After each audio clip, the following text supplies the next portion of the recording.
आज हम आपको मध्य प्रदेश के एक ऐसे मंदिर के बारे में बताने जा रहे हैं जहां पर माता रानी कुंड के भीतर से भक्तों से बात करती है और भक्तों को प्रसाद देती है। मां के पास यह प्रसाद कहां से आता है और इस चमत्कार के बारे में आज तक कोई भी पता नहीं लगा पाया है।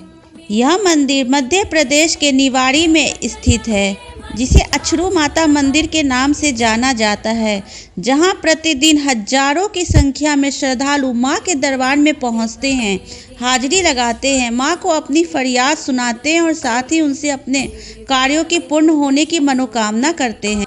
मां अछरू के इस अद्भुत कुंड से मां भक्तों को प्रसाद के रूप में नींबू, दाख गरी फूल, जलेबी, दही, चिरौंजी इत्यादि प्रसाद के रूप में प्रदान करती है। भक्तों का ऐसा मानना है कि मां कुंड से यह सब अपने भक्तों को प्रदान करती है। ऐसा कहा जाता है कि जिस भी भक्तों की मनोकामना पूर्ण होती है उसी अनुसार मां उसे प्रसाद प्रदान करती है। कहा जाता है कि इस स्थान पर मां के उत्पन्न होने की कहानी भी बहुत ही अजीब है। कहा जाता है कि लगभग 500 वर्ष पूर्व एक चरवाहा जिसका नाम अछरू था, वह यादव जाति से था, जो कि अपनी भैंसें जंगल में चरा रहा था। इसी दौरान उस घने जंगल में चरवाहे की भैंस गुम हो गई।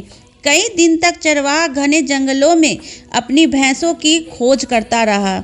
दिन दोपहर में थक हार गया चरवाहा आसपास कोई भी जल स्रोत न होने के कारण प्यास से व्याकुल होने लगा।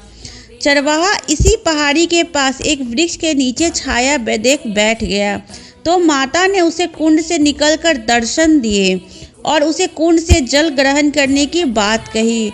वह चरवाहे को अपने भैंसों की जानकारी भी दी। जानकारी कुंड में पानी पीने के बाद चरवाही ने अपनी लाठी कुंड में डाली तो वो अंदर चली गई। माता ने जिस स्थान पर उसकी वैसे होने की बात बताई थी, उसी स्थान पर उसकी लाठी भी मिली, तो उसके आश्चर्य का ठिकाना न रहा। तभी से नित्य प्रतिदिन चरवाहा इस स्थान पर आकर मां की पूजा करने लगा। धीरे धीरे यह बात आसपास फैलने लगी। लोग इस स्थान पर दूर दूर से आने लगे और मनोकामना पूरी करने हेतु अर्जी लगाने लगे। मां कुंड से श्रद्धालुओं को बराबर जवाब देने लगी। तभी से स्थान धीरे धीरे देश भर में मशहूर हो गया। आज हजारों की संख्या में श्रद्धालु इस स्थान पर पहुंचकर मां के दरबार में अपनी अर्जी लगाते हैं। पहाड़ी पर यह स्थान होने के बावजूद भी यहाँ कुंड का पानी कभी कम नहीं होता है। लोगों का कहना है कि माँ देवी आपदाओं का भी संकेत देती है। ऐसा यहाँ के स्थानीय लोगों का कहना है कि इस कुंड में जल कहाँ से आता है और प्रसाद कहाँ से आता है। इस बात की खोज कई बार लोगों ने करने की कोशिश की है, लेकिन किसी को कुछ भी मालूम नहीं चला। लाखों लोगों की श्रद्धा इस स्थान से बनी हुई है।